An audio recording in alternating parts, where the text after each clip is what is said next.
When I was a sophomore in high school, I experienced something that still terrifies me whenever I think about it.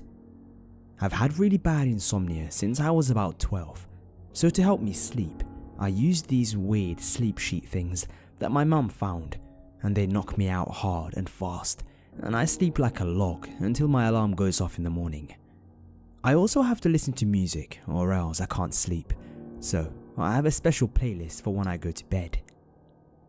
I've always been a very paranoid person with OCD, so I have to check that the doors and windows are locked myself 2 or 3 times before I can go to bed, and my insomnia would often keep me up later than my parents.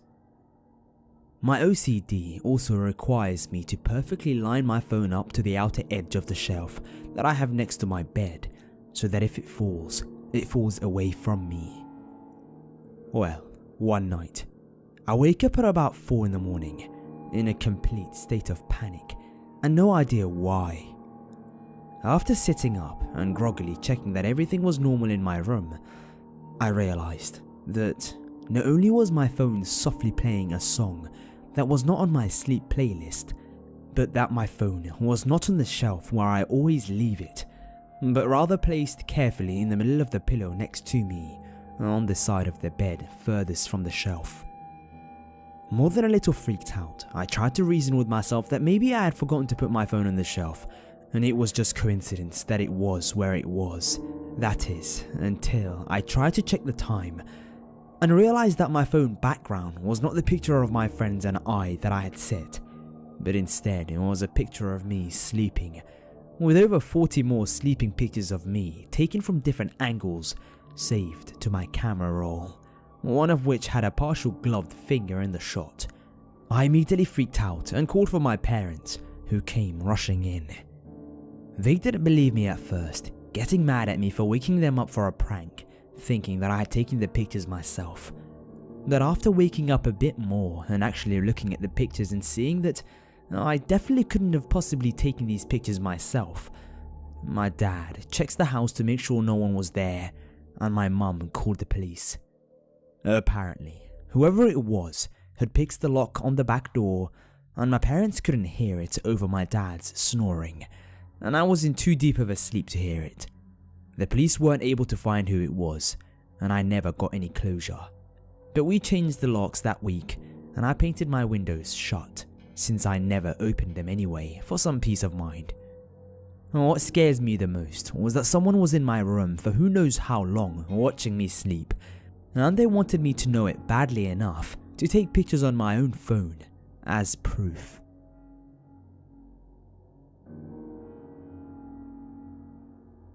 The other day, I swiped right to this pretty cool dude on Tinder named Gabe. He adds me on Snapchat and we start talking a little bit.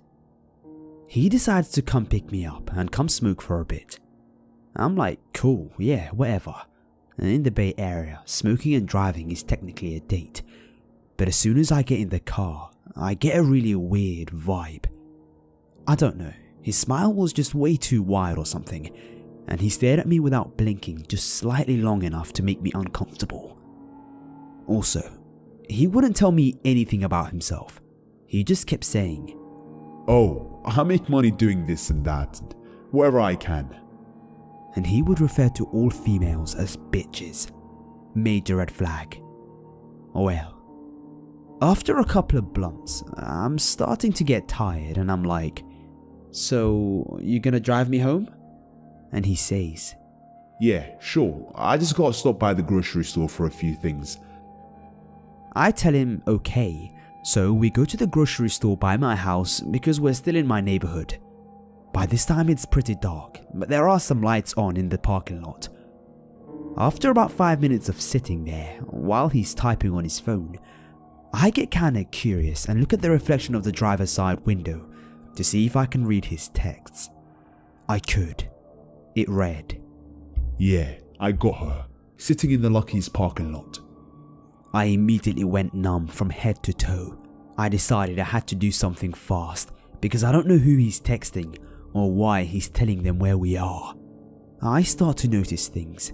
Though there are people around us, they're still kinda far away, about 25 to 30 feet, and I almost start panicking. He didn't notice anything though, so I asked, "Aren't you gonna go inside?" And he says, "Yeah, just a sec, I'ma make a list of all the stuff I need." I almost shit my pants. I could obviously see the texting app still open in the reflection on the window. He was lying. I immediately grabbed my bag and bolted out of the car and started walking towards the grocery store, almost running. He says, "Hey, what the fuck? Where the hell do you think you're going?" and tried to grab my bag, but I just made a direct beeline for the lighted entrance of the store.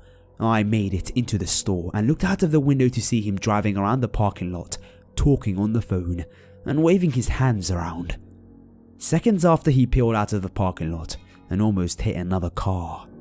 I called my mum to have her pick me up, and when I got home, he had unmatched me from Tinder and blocked me on Snapchat without saying anything.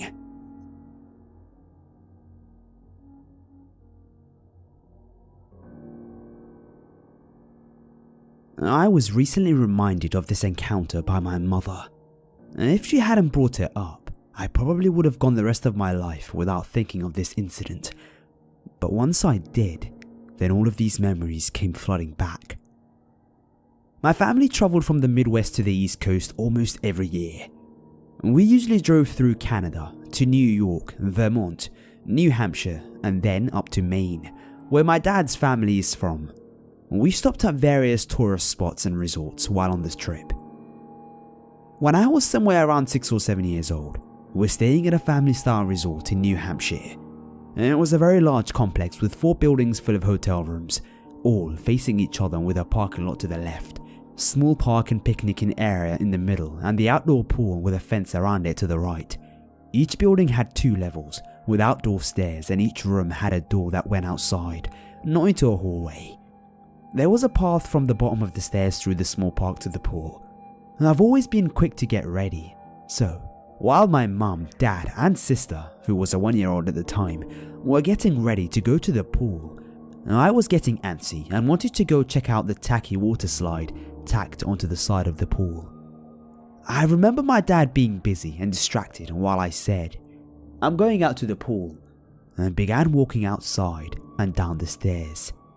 You could see the park and pool from our balcony, but my dad wanted me to wait. I did not wait and proceeded to walk by myself out to the pool.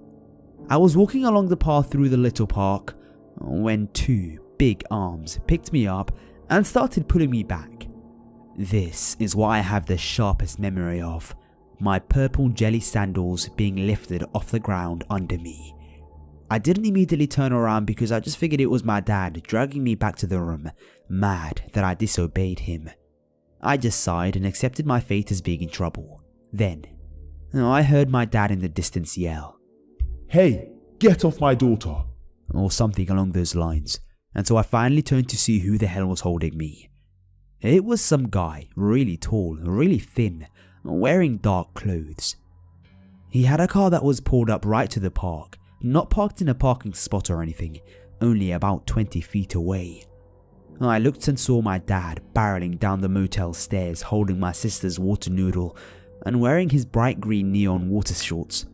The dude saw my dad, dropped me, and then dove into the car, which promptly took off. I cried because I had scraped my leg in the fall. My dad chased the car for a short while, but they quickly picked up speed and were gone. I have no idea if the license plate was recorded or the cops were called.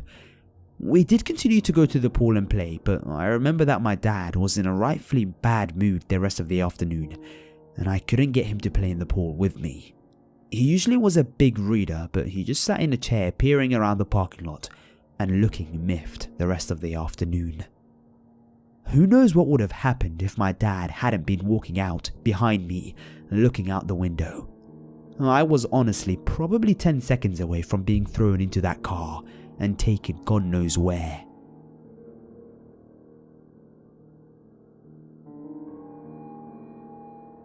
This took place back in the 90s, so no one had a cell phone, nor could we just look up police reports on the internet to see if the area we were going to was safe. At the time I was 14 and my parents had me in the Scouts. Now, people that know me would probably find this laughable because I did not come across as someone who would have been in the Scouts.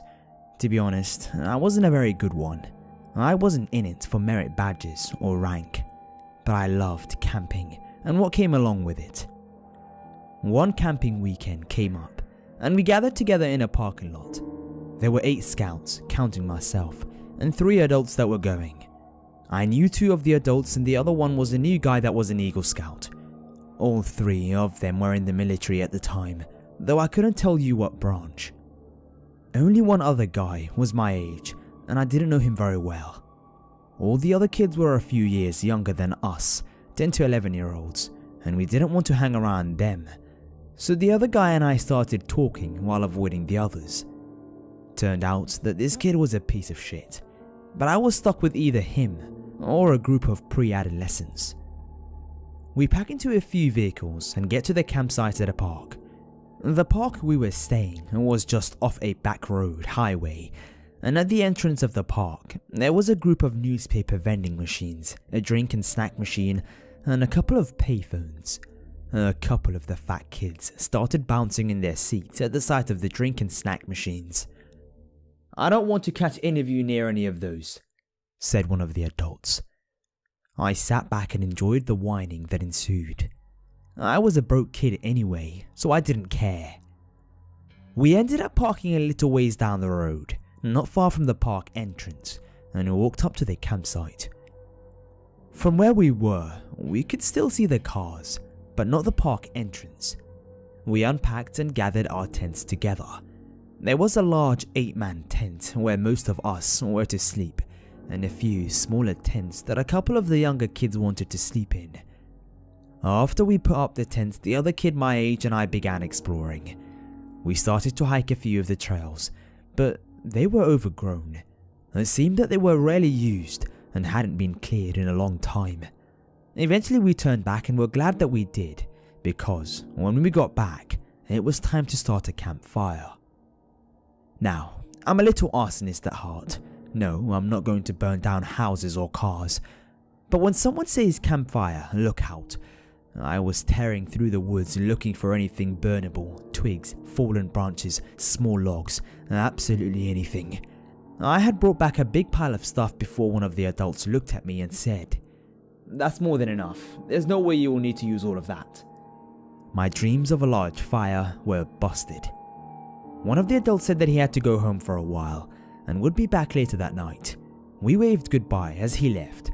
We carried on as it grew darker, told stories around the fire while cooking our various foods. Eventually it grew late and we were all tired. We let the campfire die and buried it under a bunch of dirt. Then we all went to the tents and fell asleep in our sleeping bags. I heard something in my sleep. Something metal was being beaten on. I was awake, but sleep refused to let me go. A collection of groans let me know that I wasn't the only one that heard it. It continued non-stop as I rolled over and tried to bury my head in the sleeping bag. I just wanted to go back to sleep. I don't know how long I laid there, but the banging kept going. Eventually I got up and stuck my head out of the tent. There wasn't anything but darkness. I could tell that the sound was coming from the park entrance though. I nudged the adult that I had just met that day and asked him what was going on, him being the adult, and what he was going to do about it. "It's just the park rangers working on something. Go back to sleep," he told me before rolling over away from me. I tried nudging him a few more times, but all he did was grunt and call me a little annoying shit, and I decided that I wasn't going to be able to sleep and might as well just enjoy myself. So I walked over to where the campfire was and started digging. I found myself in luck that there were still some hot embers left. I used them to start a new fire. Actually, a much bigger fire. How big? The pile of wood that was told to me that was too much. Well, I threw all of it on when I got the fire started. Meanwhile, the banging had kept going. After a while, nature began calling and I had to find a bush to pee on. I walked away for a few minutes, relieved myself, and turned around and started to walk back to the fire. Then I realized that the banging had stopped. I was kind of relieved that I could go back to sleep, but now I had this big fire that I started. I then noticed someone with a flashlight down at the cars. At first I thought it was one of the other adults that said he'd be back later that night. But how come I didn't hear his car driving up or see his lights? I watched for a little bit and realized that this person was looking into their cars with their flashlights. I then heard rustling to the left of me. I was just far enough out of the campfire light that I hoped no one could see me. I pulled out my folding knife and squatted down. Somehow, that knife didn't help calm me when someone came out of the woods and started walking towards the fire. I figured this person had circled around our campsite through the woods from where our cars were. He began walking around the fire looking out. He began shining his flashlight around while avoiding to shine directly on the tents. My heart was in my throat as his light beam flashed over a couple of times as I squatted there behind some tall grass and bushes. After a while, he left the same way that he walked in. I waited for what seemed like a long time until I heard the banging again. Someone was still standing in the road, but further down away from the vehicles. It kept going. I stood there watching the guy down the road. I wanted to run to the tent and wake someone up, but I was afraid that there might have been someone watching and waiting. After a while, the banging stopped again. The guy further down the road began walking back up towards the cars. I crouched back down in my spot in time when two guys came out of the woods to my left and into the now dying firelight. They began walking towards the tents, and I could feel myself wanting to scream for everyone to wake up, but it wasn't escaping my throat. Suddenly they stopped, turned, and walked away. The banging started again. The guy with the flashlight moved back down the road. I still didn't know if there was someone waiting and watching. All I knew was if the banging continued, then they weren't coming up to the campsite. Eventually the banging stopped. I heard rustling to my left again, but it sounded like someone was moving away. I stood up and could no longer see the guy down the road with the flashlight.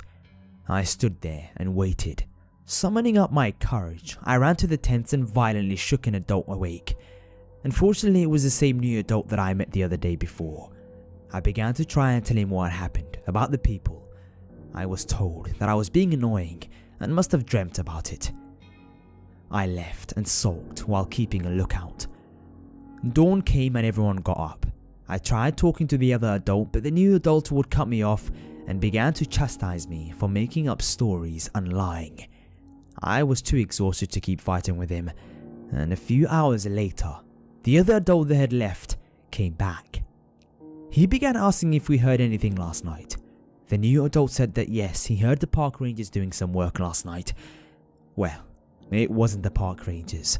All the vending machines and payphones were broken into. A cop came to talk to us and took statements. He nonchalantly told us, Yeah, someone's been robbing the machines after the bars let out. You all are very lucky. I've met several campers that were robbed and attacked last night. We never went camping in that area again.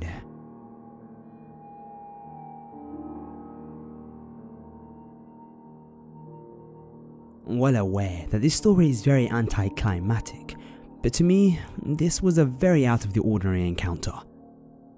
We've all heard the stories about how people have unlocked their car doors and someone has crept in and ducked down in the back.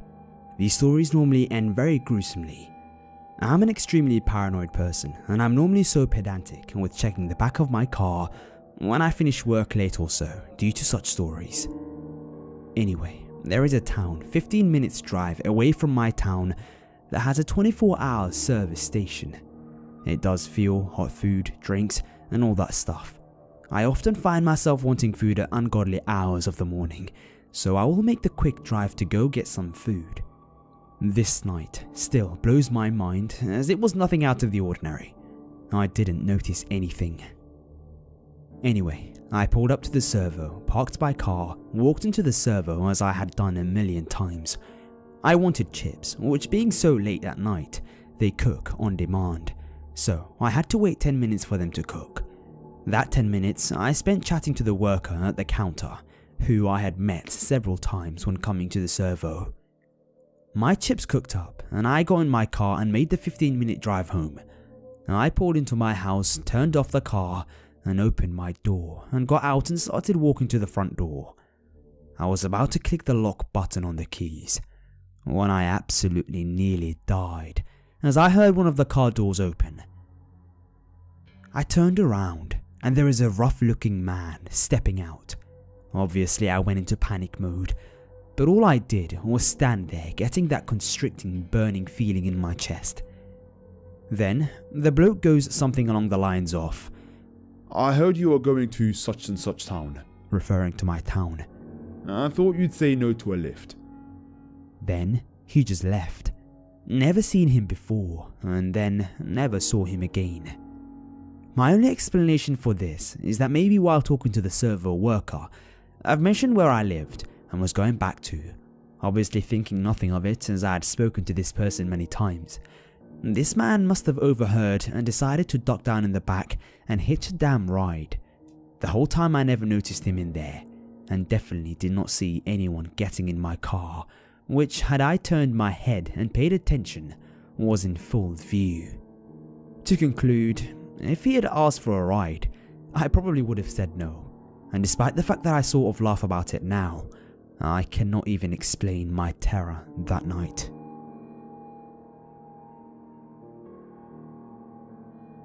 This happened a little more than a year ago. It mostly pisses me off now that this guy scared me the way he did. I was 25 at the time, but I'm a short female, and I'm often mistaken for much younger. This seems to be a continuing theme I notice as I write my experience on here. I worked as a cashier at a pharmacy until about 10 PM, and I was usually left alone the entire time at the front of the store to ring up and assist customers while my supervisor worked in the back unloading shipments and such. I always hated this setup, and it was just creepy. We got a lot of weirdos after dark, including a guy that made me print off pictures of his daughter's birthday because he didn't understand the machine. The pictures all turned out to be his and someone else's private parts. I managed not to give that guy the reaction that he wanted, which was embarrassment. I just threw the memory card out the door and dared him to tell my manager why, because I was just about to have him on the phone anyway. Not scary, just gross and stupid. But this other guy, he would come in most days and just walk around the store. Occasionally, he'd buy a Gatoroid, but mostly just walk around, and sometimes I'd catch him staring at me. We called him Sir Eyeballs. When this happened, I'd call my supervisor up to the front, and that's when the man would buy his drink and leave. He was about 30, white, average height and build, but still bigger than me and had long brown hair. He'd never say anything, and I'd never think of him unless he was actually in the store. One night, I was at the front, alone, hole-punching ads behind the counter, and heard the automatic doors open. I spouted my usual greeting without looking up from my work. I got no reply, but felt a presence in front of me, and quickly looked up. It was Sir Eyeballs. "Oh, hi. Ready to check out?" "You're pretty." He then reaches out and touches my hand. Of course, I pull away. With shifty eyes and looking behind him to see if we were alone, he said, "What? You're always so pretty, and you look so nice for just being at work. You don't have to try so hard. I've noticed you for a while.